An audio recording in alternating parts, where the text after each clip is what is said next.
Hey, it's Mike again from Mike's Diabetes World.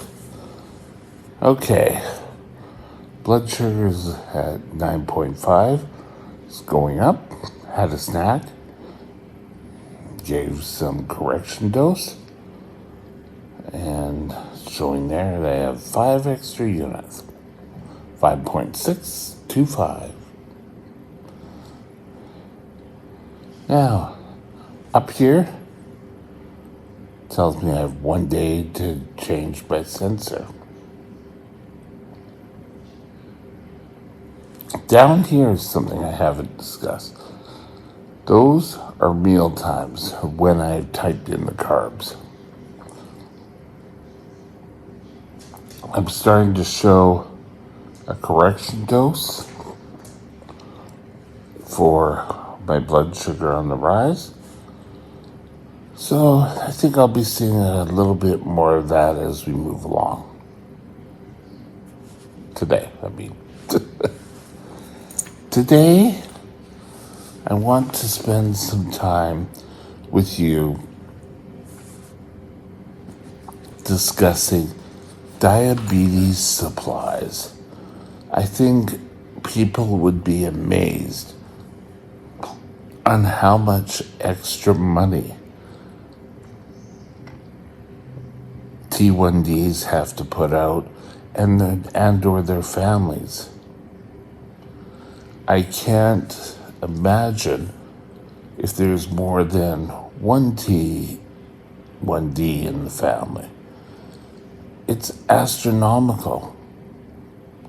So we're going to discuss what sort of supplies do you need and how things differ here in Canada versus not too far down the road in the United States. Stay tuned. I'll be right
This channel is provided for informational purposes only. Contact your physician for any diagnostic or treatment plan. Okay. Supplies. It's not as easy as some people tend to think. And that would be, oh well, just give an injection and things will be fine. Let's start with insulin. The price of insulin has skyrocketed in the past couple of years, 10 years,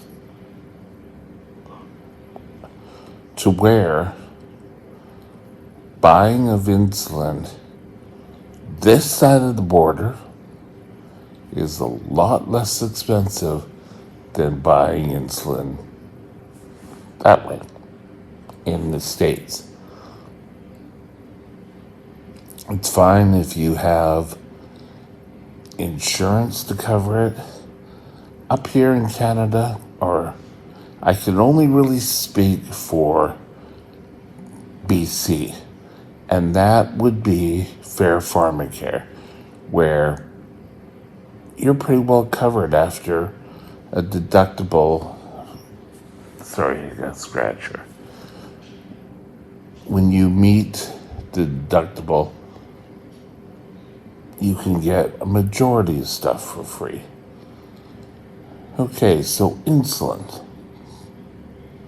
Probably the one of the biggest portions of your diabetes bill. Now let's take a look at delivering that insulin. These prices are variable. First of all, an insulin syringe can $1 or $2 per one-time use. Pens, the insulin to go in the pens, the pen needles. You have your pump. You have your tubing. You also have your reservoir, this little capsule that will hold the insulin and deliver it into your system.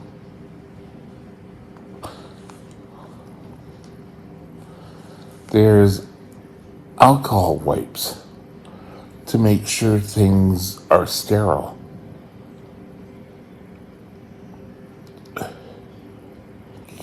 Your test strips, your glucometer. Now, glucometers usually aren't so covered by Pharmacare, but if you look on the list, they say yes, they are. Okay. But a lot of the companies will give you their glucometer if you buy 100 of their strips. I believe it's 100. I don't think it's gone up. So the outlay of strips. Unfortunately, the strips can only be used once. It would be awesome to have a lot more of these strips. Keeping your strips, sometimes you need a drawer to keep it in. You need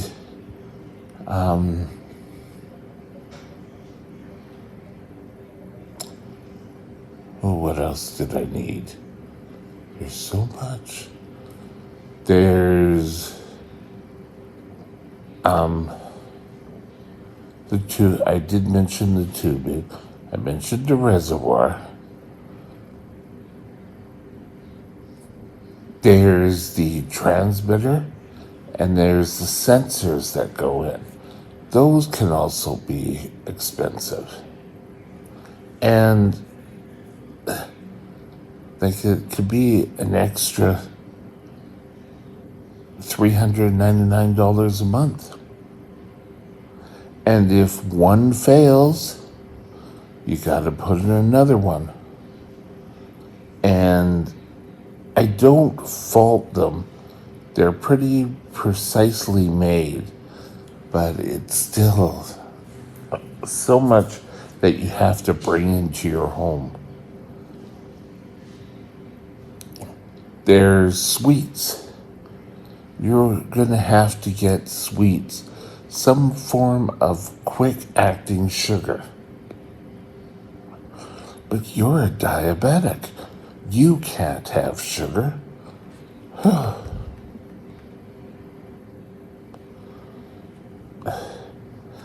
It's funny, people keep saying that to me, but they know that if you're low, you have to have something to eat.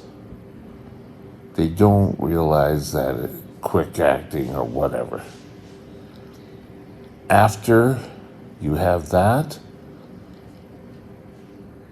any specialty product food you want.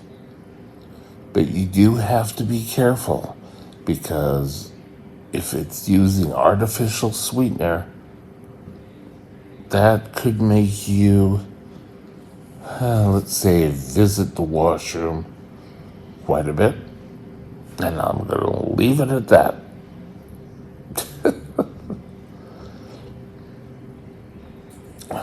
You could even go, and I would say, at one point, get a computer to take a look at CareLink and do much more in depth of what all this means onto graphs. Whether it be a laptop or an iPad. The iPad here, I suddenly found out you can bring up the CareLink information. And that blew my mind. I just thought one day, oh, well, I'll give it a try. You could have to get a ketone meter. You have your glucose meter, which you use every day, and you can have a ketone meter. You're going to need strips for the ketone strips and for the glucose strips also. Now, for a while, I had a service animal to help with my diabetes. His name was Nico. He was an awesome dog.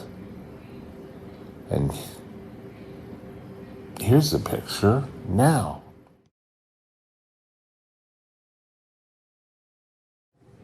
Nico was a good dog. You're going to have to worry about any other medication that you're placed on. All these supplies, you'll be surprised how much supplies. I had 2 large cabinets in my kitchen, the upper ones, that I had filled with test strips and golf balls and all sorts of things. It was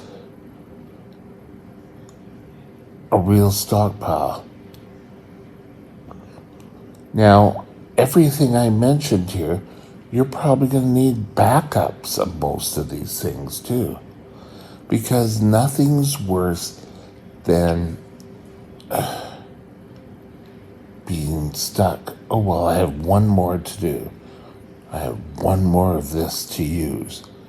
And you know that that's going to be the day that it breaks or it doesn't work.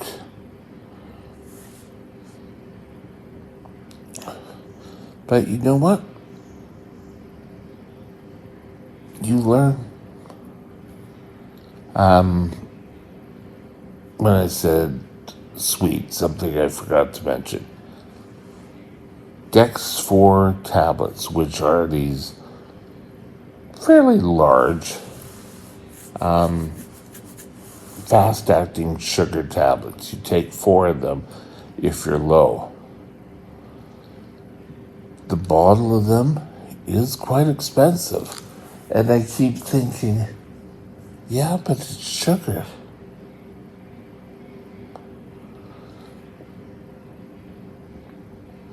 What you need to be eating can change. Most people can go and grab something quick off the shelf, fast food, a lot of times during the week. With diabetes, you need a lot of fresh foods. You don't need sugary pop. I'm trying to think of, there's so much I have here, and I don't think of it every single day. But you have to. It'd be nice if you could have one-stop place to put everything. At home, I did. Now, here in the facility, yeah, there's some over there. There's some in my cabinet over here. It just is. There's so much more. Eventually, you will learn what sort of things you will need and what other sort of things can go by the wayside. For example, when I first got diabetes, to sanitize, I first started off with the needle separate from my syringe back when it was glass. And the pharmacist suggested we use this and put it in and